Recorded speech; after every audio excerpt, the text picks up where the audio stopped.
We are live 364 days a year. What are we doing here? If Dom turns at SummerSlam, I'm shaving my moustache off. I've told you, if that happens, it's going. My lip is cold because of a stupid bet that I made with YouTube. Oh, good.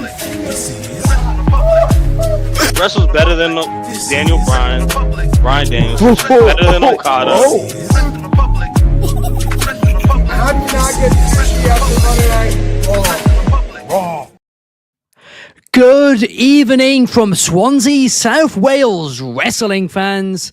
I'm your host, Ben Allison, and you are watching Wrestling Republic's daily broadcast. And we have a lot of wrestling news to get into today because TNA have invaded NXT. But could it backfire? We're going to talk about that. Plus, AJ Styles will be going head-to-head with John Cena at Crown Jewel. It is official, but is the way they've set it up lazy? Tony Khan has got an important announcement, and quite frankly, his first one in quite some time. Plus, we're going to be doing our Mount Rushmore of TNA wrestling. It's going to be a fun show, guys. But before we get into all those juicy topics, I've got to introduce today's panel, and let's kick things off with somebody who's currently in college training to be a journalist, and he's going to be one of the top sports journalists in America in a few years. I am just certain of it. How are you, Josh? What's up, Ben? I appreciate the grand introduction. I don't deserve it, but I appreciate it as always. Everything's good, man. I'm here in Syracuse, New York. It is a nice September day, rainy, cloudy, all the above. But look, I've been on a lot of Wednesday shows in my career here in the Wrestling Republic daily broadcast. Looking at these topics top to bottom, these are some of the best topics we have had in a while. I think every topic here has a lot of depth to it. It's got a lot to talk about. I can't wait to get into it. I'm sure you are excited as well. TNA invaded NXT, man. Let's talk about that. Absolutely. Let's jump straight into it, right? We got Roundhead in the comments and Fernando. Shout out to both of you guys. Make sure to comment along, guys. We'll be reading them out throughout. But yes, last night on NXT, during Obafemi versus Trick Williams, NXT title versus TNA title, the TNA roster ran in. They cleaned house. The NXT roster was running out as well. It was absolute chaos. And this is the first invasion angle we have seen in WWE from a company which isn't owned by WWE since 1997 when ECW did it, before they were eventually bought by WWE as well.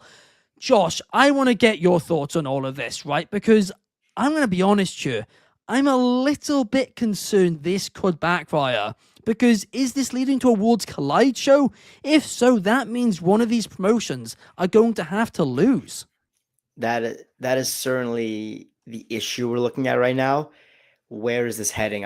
When I watched this last night, I saw the rumors online about the invasion. In terms of the actual invasion, you said it best. It's chaos, and I love it. I think this is perfect. I think ever since fans found out about the NXT and TNA partnership, I think we knew this was going to happen at some point. Very happy that it's happening. We're seeing stars like Matt Cardona, the iconic Cedric Alexander, people that were previously WWE stars, and then we're also seeing Mike Santana, Frankie Kazarian, people that didn't exactly get to be in the WWE ring, but now they're getting that spotlight. So, look, obviously everyone's eyes are on TNA coming up, waiting for the NXT stars to invade their ring and their venue and all that. But you are right. Where does this go? I don't know. Do we see a War Games match, NXT versus TNA? It doesn't completely add up to me. I really don't think we're getting a War Games match out of that. It's not big enough, in my opinion. Does it lead to a Worlds Collide show where, I don't know. I think the way they would have to go about this, it would be like a 2019 Survivor Series type where they did Raw versus SmackDown versus NXT, and it's like each win that a promotion gets like a point, and the goal is to win the whole pay-per-view. So maybe there'd be like, 6 or there'd probably be like 7 matches. It'd be like 3-3 in the main event, and you're right. That's where you come into a roadblock. How are you in the creative room with the writer of TNA and the writer of NXT? And how do you pitch yourself to win over this other promotion? I don't know. I'm curious what you think, Ben. It's hard.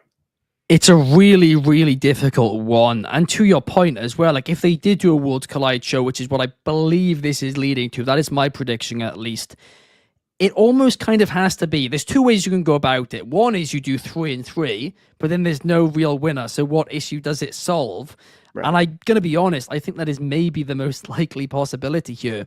But the other possibility is you do a 5-match card. They like doing those. We know that. And you have TNA go 4-0. Sorry, have NXT go 4-0 heading into the main event. And the main event is Trick Williams versus Mike Santana for the TNA title. And in the main event, Mike Santana wins. So it's technically, or sorry, you could have TNA like win. You could have TNA win one before that. So it can be 3-2. 3-1 heading into the main event, and that's when Mike Santana wins the title. So even though NXT would win the pay-per-view, the TNA would still get their world title back? I don't know, something like that. Yeah, I think that's the best idea, but then it's just kind of like, the whole TNA mid-card loses, and then it's like, where do you go from here? You didn't really complete much. I mean, we know we have the big championship with us, but, what does that really solve? And, like, thinking realistically, like, would that really be like, okay, like we won the invasion? Like, not really. I wouldn't be happy with that if that was my outcome. What it would be is, I'll tell you exactly what it would be. It would hurt their mid card, but it would create a star in Mike Santana that WWE could steal when his contract expires. So even still, WWE are going to win.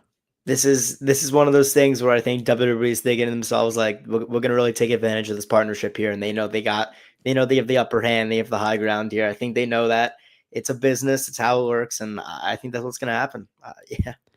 Absolutely. I mean, the other question we need to talk about too is that I mentioned ECW 1997, the last invasion, which was from a non-WWE owned company. But of course, just a few years later, it would become WWE owned.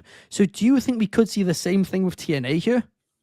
100%. I think there's no doubt WWE is going to purchase TNA outright, completely, much like they did with ECW. Will it be a success? I don't think so. But will they do it? Absolutely. They have the money, they have the stars, they have the platform, they have everything. They're slowly becoming a monopoly. I mean, they always have been, really. But, they're slowly acquiring ESPN and Peacock, and there's so many layers to this. I would be surprised if they just kind of let TNA be its own island. I think eventually they're going to buy. Yeah, and that's kind of the worrying thing too, because, I mean, they don't need TNA. And also, like, they've got literally no use for TNA. Because they've already got a developmental system in the US NXT. And okay, maybe you want something below NXT. Well, you've got Evolve. You've got ID. Right. I think if they are to buy TNA, it's less that they think they need it, and it's more a message to other competition saying, this is what happens. Like, we're the big sharks. We're going to eat you. Like, it's a message to AEW, I think. Yeah, and of course, the official stance from TNA to DCX Warlord's point is TNA isn't for sale. But every company is almost always for sale for the right price, right? And usually, when a company is outright saying it's not for sale, usually that means they are, because it means they're waiting for offers. Usually when they say, maybe for the right offer we would, that means they're probably actually less likely to be for sale than if people just said they are. Podcast Drifter Podcast says disagree. If WWE acquires TNA and if they let them have the same management team, I think it will work. Well, how has that worked out for Evolve? It hasn't. I mean, the company died. They tried to bring it back. It died. Now they brought it back once again. How did it work for the UK? It didn't work. We've seen it time and time again, right? There were only so many fans interested in WWE products. And therefore, there are only so much products which WWE can put out there. The fans who are going out and watching stuff which isn't by WWE, it's not necessarily because they want more wrestling. A lot of the time, it's because they want to see wrestling which is more indie, more hip, less corporate, less WWE.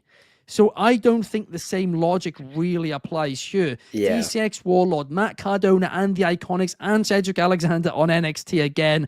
Trick and Santana has already been set for Bound for Glory. Yeah. It's going to be a good one, that is for sure. And Fernando says in 2 years TNA will WWE. I can't see it happening, and I'm afraid of it. But another point, Josh, because you brought it up, WWE. I mean, legally they are not a monopoly. Need to clarify that, but they are acting, maybe in some ways that some people may claim they are acting in such way. But what really concerns me here is there are a lot of rumblings this week that Netflix are going to purchase Warner Brother Discovery. I think it was the Netflix chairman, was sitting next to the Warner Brothers Discovery guy at the fight the other day, right? If that were to happen, if Netflix were to acquire WBD, at that point, I mean, there's no networks available for wrestling companies which aren't WWE, because WWE would have at least some control over every single network they are on. So AEW and any other company, not even just AEW, are completely and utterly screwed. Yeah, I think you said it best. Legally, they're not a monopoly. It's important we note that. Yeah. But they are a powerhouse business. They know where they are in the industry. They know where they stand. They always have stood on top. And I think, obviously, I think a lot of people tip their hats to AEW. They have brought in the biggest competition they have ever had. But frankly put, I think there is just not enough hype, no matter how much hype they had, even in 2019. There is not enough hype to get past WWE. And it's because of that. It's because they're more than like AEW. I think of AEW as a very good wrestling company. I think of WWE as a very good business. And I think there's different layers to that. WWE is, of course, a good wrestling company, but they are a much better business than AEW. They have a lot more guys on the corporate side working, and I think they're just a step ahead in terms of that. And yeah, like Fernando's eyes just said in the comments, Netflix buying WBD could be a dark day for wrestling. Yeah, it could be for other competition. Yeah, for sure. It would definitely be a very dark day for wrestling. There's absolutely no denying that. But Josh, the question I actually want to ask you as a counterpoint to that is, how did you first get into wrestling, like as a child? My dad. My dad watched wrestling as a kid. My brothers watched wrestling as a kid. Now I'm the youngest brother, and I watch wrestling. Did you go to any events or anything like that? I went to every event that came to Philadelphia since I was 5 years old, maybe. And would you say that the fact that you attended those events has made you more of a wrestling fan to this day? 100%. Yeah. So my counterpoint is, can AEW anytime soon match WWE? Absolutely not. Not even close. But right now, and it is a tactic, Tony Khan's even admitted it this week, they are charging a lot less for their tickets, whereas WWE are increasing their ticket prices. And Mark Shapiro said the other day they are going to continue to rise them. So if families can no longer attend WWE events, but they can attend AEW events, who is to say in 20 years' time, because of childhood nostalgia, because they've been brought up on the product, there maybe will be a lot more AEW fans coming up through the ranks compared to WWE fans? I think you're right. I think that's a great point. I think the thing with this is, it's a complicated counterpoint because WWE is going to keep increasing their prices until they no longer sell out, because they had a point where in 2018, 2019, you went to a Raw or SmackDown taping, they would have the upper sections covered, and they were only selling lower bowls like AEW does. But they've just been getting consecutive sellouts nonstop, every city, every country. So they're going to keep raising the prices. And I think what they're doing is that I think they're going to keep raising the prices until they see a drop in attendance, like a significant drop. And then that's when they know they are at their price. And I do agree. I think it is overly expensive, and I think it's ridiculous. But I do think that's what they're doing. I think they're just gouging their price to figure out where that line meets, where it's a lot of money. They're still bringing in a lot of money, but it's also enough for people to still attend. But if people are still attending now, surely the line's already been crossed for families. 100%. I agree. That is the issue. And that's where AEW is certainly leading. And you're right. I think if AEW is to be WWE, it is in that category, and it's in 15 and 20 years, like you said, because everybody right now, like us, our age, we are WWE fans because we grew up on it and we attended events and it was affordable. But the people that are, 5 and 6 years old and are entering that phase where they're going to start seeing these superhero like wrestlers on TV, and AEW is in your town, it's affordable. You're 100% right. I think those people that are, 6 years old right now and 20 years, AEW, they could be bigger AEW fans than WWE. There is a comment you which made me laugh just then, right? Podcast script to podcast, table and tax match, childhood core memory 2040. That is also the one thing with an issue. It's affordable, but is it family friendly? AEW? No. Really not. That's the thing, because they need to be edgy to be different. But they also, I do think at this point, need to, okay, as a business, take a step back from some of the blood, essentially.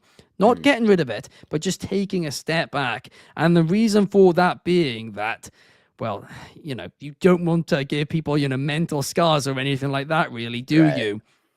I don't know. Yeah, it's tough. I mean, like you said earlier, you were talking about how in order to be competition, you have to change it up. People, that's why, WWE UK and Evolve failed, because of the same type of wrestling that Raw and SmackDown is.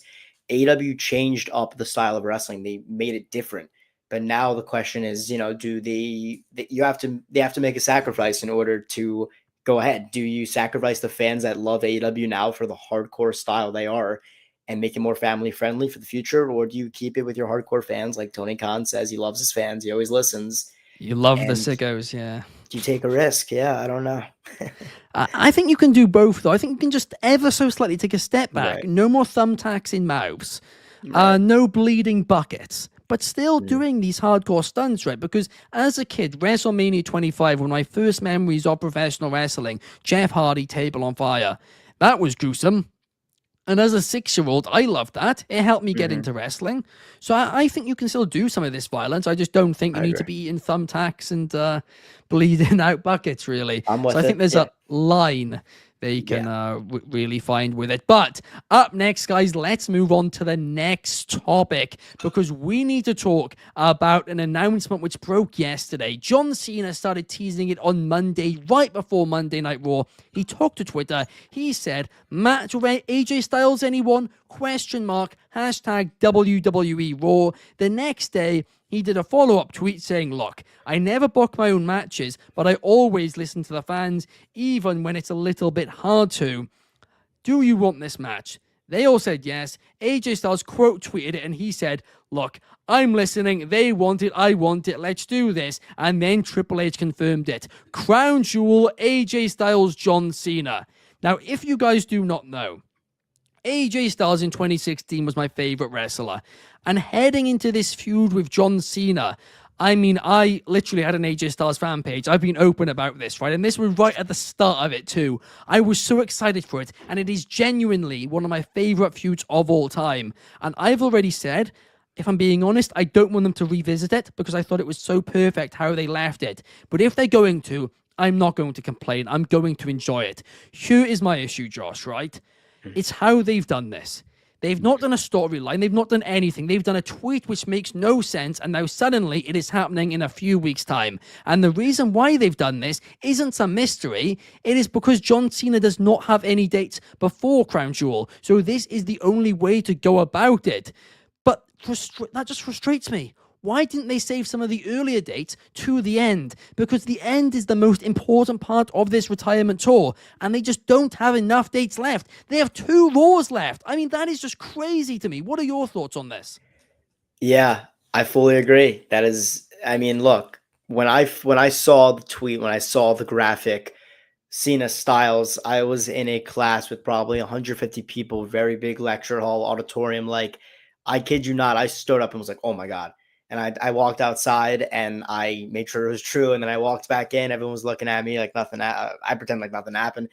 But that's the type of match this is. Like you said it as well, Ben. This is one of my favorite feuds of all time, too. I am a massive AJ Styles fan.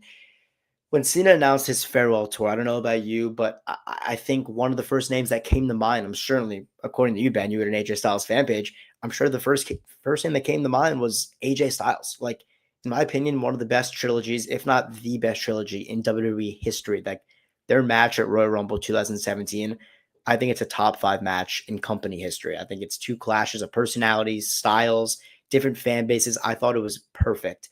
They did a great job of Money in the Bank. Then they did SummerSlam. Then they did Royal Rumble. I thought it all was perfect. I agree. With the way Cena matches are going, honestly, I'm expecting another banger. I think he started off a little cold with WrestleMania, and obviously, he had that poorly booked Lesnar match at WrestlePalooza, which we're moving on from and we don't need to talk about anymore. But I think we are going to expect some revisits from their feuds. It's just what John's been doing. He's had these callbacks to using different people's finishers and moves, like Edge with the spear and Baron Corbin with the end of days. I'm enjoying it a lot. But, like you said, this is one of the best rivalries ever. So the one thing I'm going to say about this needs to main event Crown Jewel. John Cena versus AJ Styles needs to main event Crown Jewel. I will not accept this as an opener match. Cody Rhodes versus Rollins is awesome. Title versus title, 2 of the biggest stars you got. That's an insane opening match. That's how you hook the crowd. But if you really want the crowd to be hot all night, John Cena versus AJ Styles is the match to put at the end of the card. It's a rowdy Saudi Arabia crowd. Triple H, man, that's the one thing I ask. I really hope it happens. But in terms of what you said, Ben, I think the best thing they should do is maybe Cena can make a very quick surprise appearance at a Raw coming up in the next 2 weeks, where Styles out there cutting the promo and then Cena comes out face to face. Something small that was unannounced like that. But like, if they really don't go face to face once and then they just meet at Crown Jewel, something's going to be off. Like, the feeling's going to be off. I feel like they definitely need a in-ring segment on live TV. 2 things I want to get into there. Firstly, it is happening in Perth, Australia, not Saudi Arabia, this one. Perth, Australia, yes. Yeah, but yes. Yeah, it happened there last year, to be fair. Right? It happens there every true. year. This is the first one, which isn't Right, happening okay. there. But Podcast Script, the podcast, agrees with you too. I think both of you guys are crazy for this. In what world does the World Heavyweight Champion and the WWE Champion not main event a pay-per-view? WrestleMania 28, it didn't. John Cena versus The Rock. You got the GOAT, and one of the biggest rivals he's ever had. It wasn't title versus title, was it? Then they didn't main event over title versus title. Honestly, I think nowadays opening up the show is close to main eventing. I really do. I agree. It's definitely the second best slot, undoubtedly, which is, they used to call it the curtain jerker, didn't they? Nowadays, that is like, practically the co-main event. That is for sure. Yeah. We also got another comment from DCX Warlord saying AJ Styles is the reason Wrestling Republic exists. Technically so. Technically. All right. You're not wrong, right? I mean, I probably would have just made it about somebody else, to be honest. Maybe Seth Rollins, I don't know. But AJ Styles technically is the reason Wrestling Republic exists. But guys, we've got a lot more to talk about today. But before we do, I need to quickly promote the content we have coming up over the next couple of days here at Wrestling Republic, because there was a slight programming change. Today's video was meant to be the predicted WrestleMania 42 card. That is now tomorrow. Today is the top 10 NXT champions. It is out now. Check it out after this show. Really, really fun video. Then on Friday, we will have the top 5 takes of the week. And then on Saturday, Allison analysis for SmackDown. Make sure to check out our video content every single day here, guys. Usually uploaded between about 10 a.m. to 11. No, not 10 a.m. It's usually, between 10 and 12 10 a.m. and 12 p.m. Eastern time for you in America, otherwise known as like 3 p.m. Around that time here. But, Josh, it is not just going to be us two for the rest of the show. No, because we need to bring in we got a surprise entrant. Pardon? We got a surprise entrant? We do. Wow. It's number 30 in the Royal Rumble. And that man is none other than the Tuesday Night Delight from the DMV. How are you, Shad? I'm doing good, man. Say my name and I appear on some Joe Hendry stuff. I'm good, man. I love the show thus far. I was watching it while I was driving home here. And I will say this. I want to ask y'all one question before we get to this next topic. With Crown, we talked about this on Tuesday. The Crown Jewel being in Perth. Like, aren't those titles only supposed to be in Saudi? So, like, what titles are they defending? I think they might just be getting a ring, if I'm being honest here. I don't know if those titles are going to exist this year. Let's just scrap that whole thing, honestly. It's so stupid, bro. Why would you like? They should have just made a different show name for this one. Like, I don't know. Anyways, I just had to put that out there.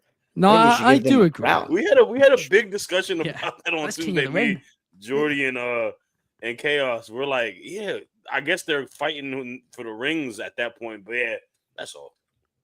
It is bizarre. I will give you that. Although, again, it's technically it's our crowns in Australia. It's the UK crowns. Give it to the UK, not Australia. Their crown is our crown. I'm just saying that huge title belt that is in the Kingdom of Saudi will not be. Leaving. It's not leaving. Apparently, it's stuck there. Yeah, it's like an ancient artifact. Nobody's taking it from there, right? But TCX Water with this great comment. Australia really got payback because Saudi took Super Showdown from Australia, and Australia is now taking Crown Jewel from them. Wow. It's true. I didn't think about that. A battle shows that no one really cares about, just treading off, man. Saudi got Mania, though, so. I think Australia, Australia is quite happy that Super Showdown didn't happen there, actually. I think they actually have profited heavily off that trade-off. Yeah, probably. Right, up next, let's talk about Tony Khan, because there is going to be a major announcement tonight on Dynamite, an important announcement to be exact. And there was a phase in AEW where Tony Khan would do this almost every week. And I was going on rants about it. I was saying, please stop this, Tony. It is getting like a meme. It is getting bad. It is humiliating for AEW. And then they stopped them. And we haven't seen one for a very, very long time. But suddenly, one has reappeared. And the question I'm going to ask you, Shard, is what will this important announcement actually be? So, selfishly, I was hoping that this would be an announcement for a big match, big event potentially happening in 2027, the weekend of WrestleMania.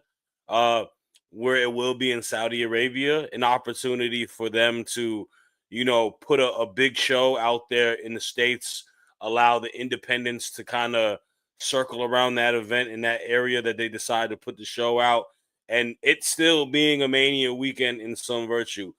That's what I was hoping, but I don't think they're going to shoot for that long like WWE is. If they are going to do it, it'll probably be closer to the calendar year. I think the announcement is going to be the debut of the AEW Women's Tag Team titles.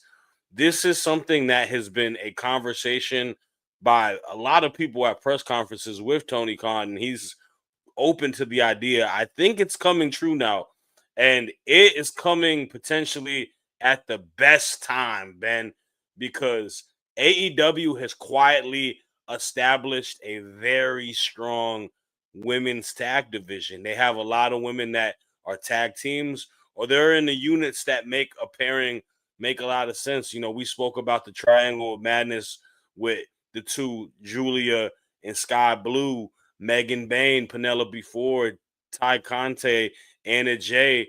You got, I know they're not a tag, but there's a pairing with Harley Cameron and Statlander with a dynamic.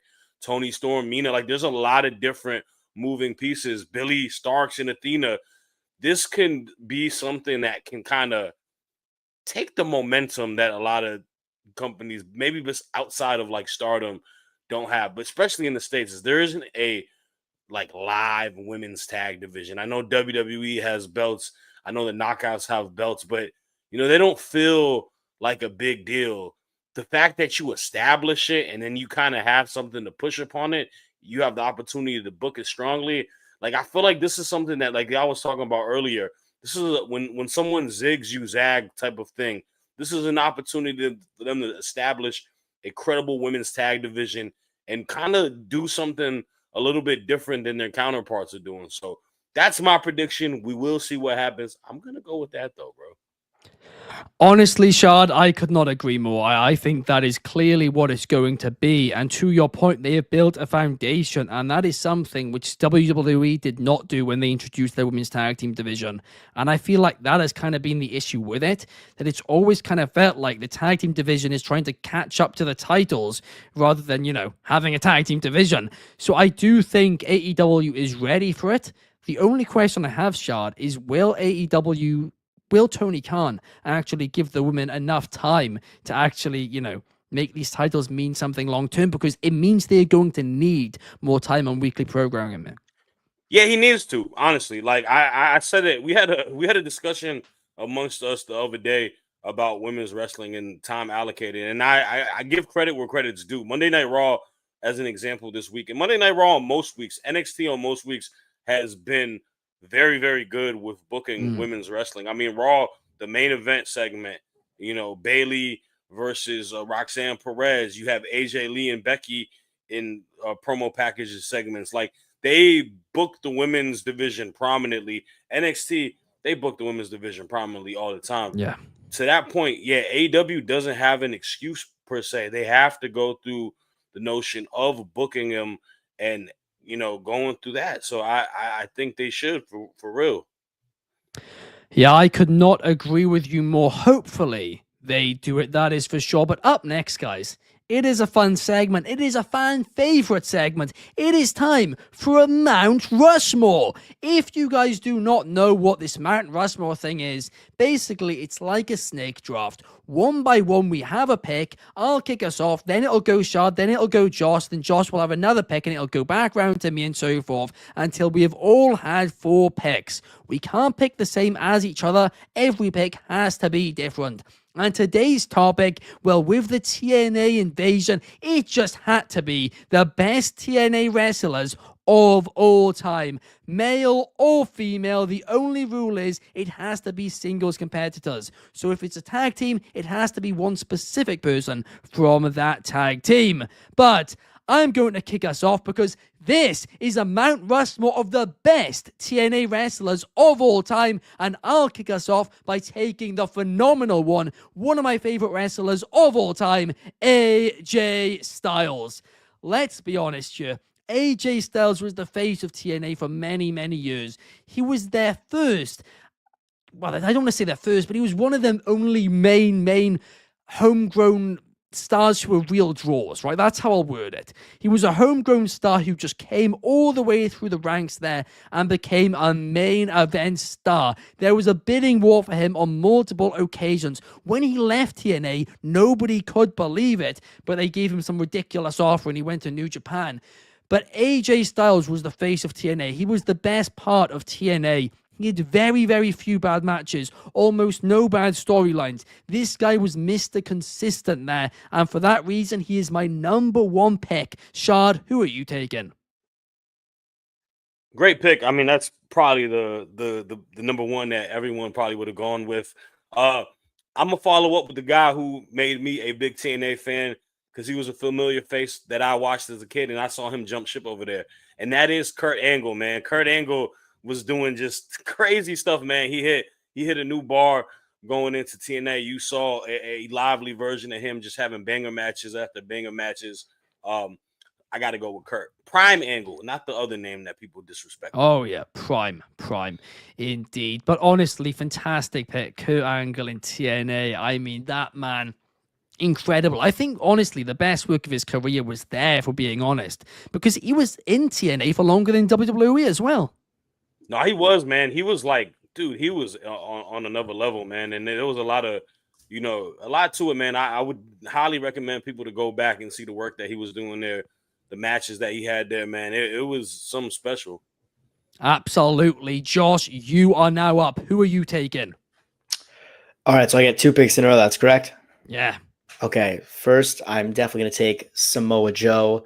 Dominant force. He brought, legitimacy with his unbeaten streak and the hard-hitting style. He raised TNA's profile as, a real place, a real alternative to watch wrestling.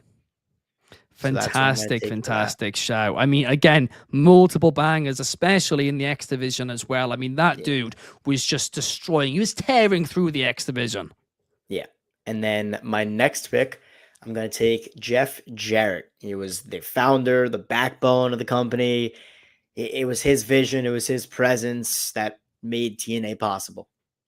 Fantastic shout again. And yes, at times, let's be honest, like his title reigns absolutely sucked. Maybe even with a starting point to killing TNA. But at the same time, look, he is so important to it. There is no denying it. And he did play his heel role really, really well. But Shard, who are you taking?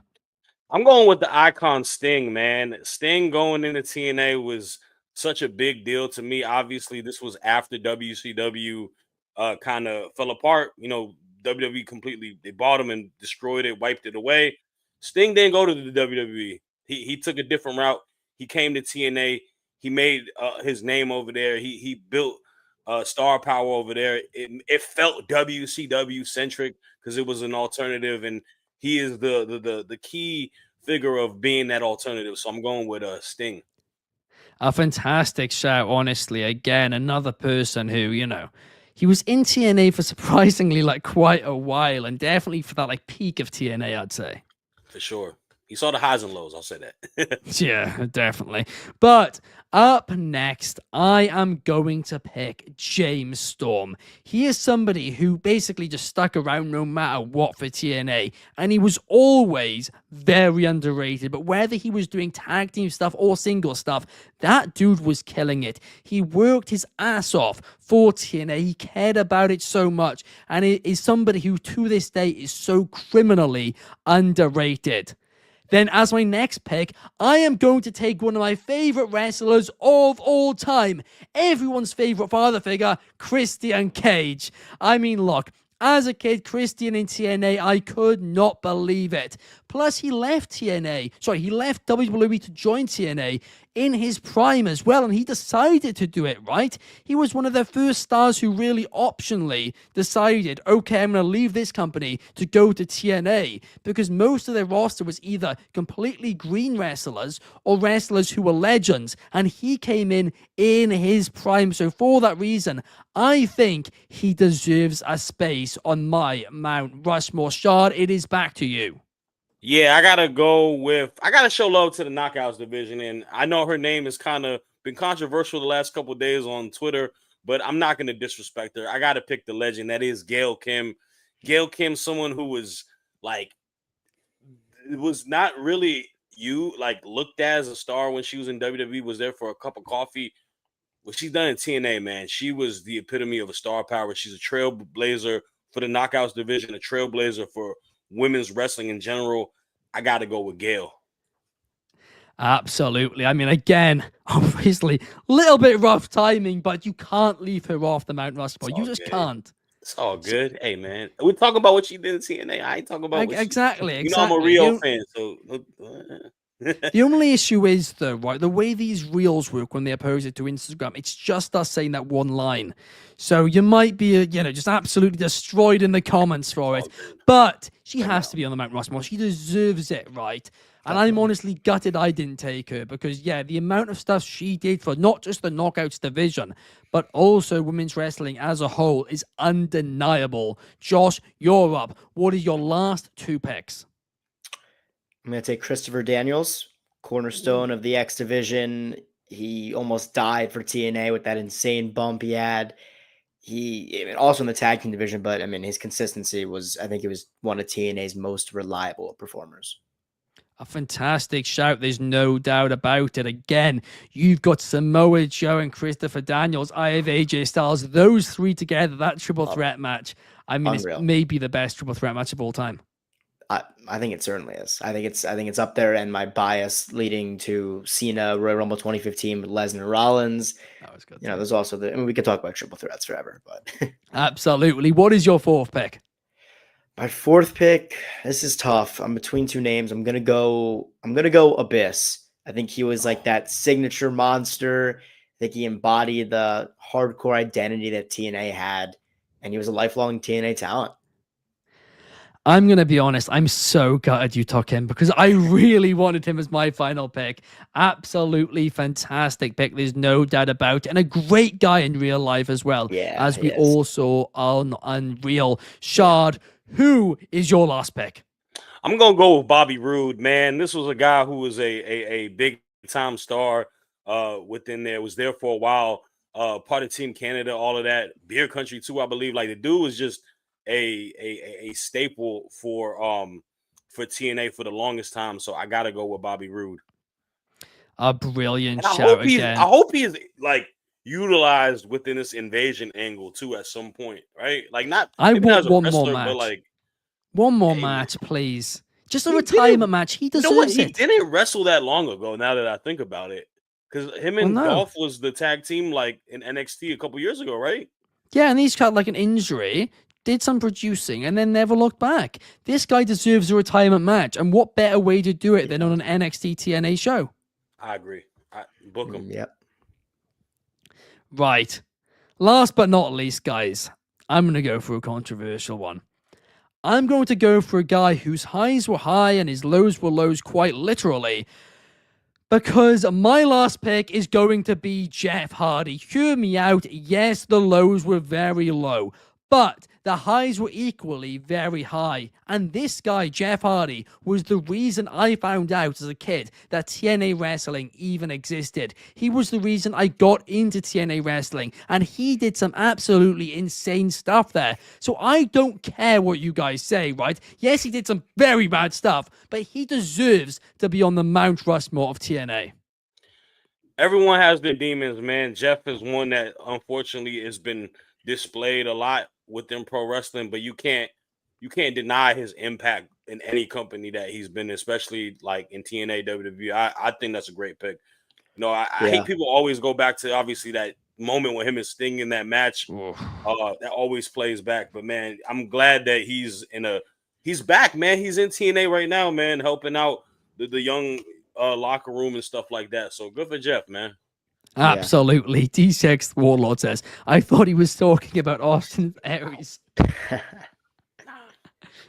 Also controversial. Apparently he's got a neck issue, which would make sense for Bobby Roode as well. DCX Warlord, brilliant shout to the beautiful people and Mickey James. And yes, this year they're going into the TNA Hall of Fame. Overdue, well deserved. Mm-hmm.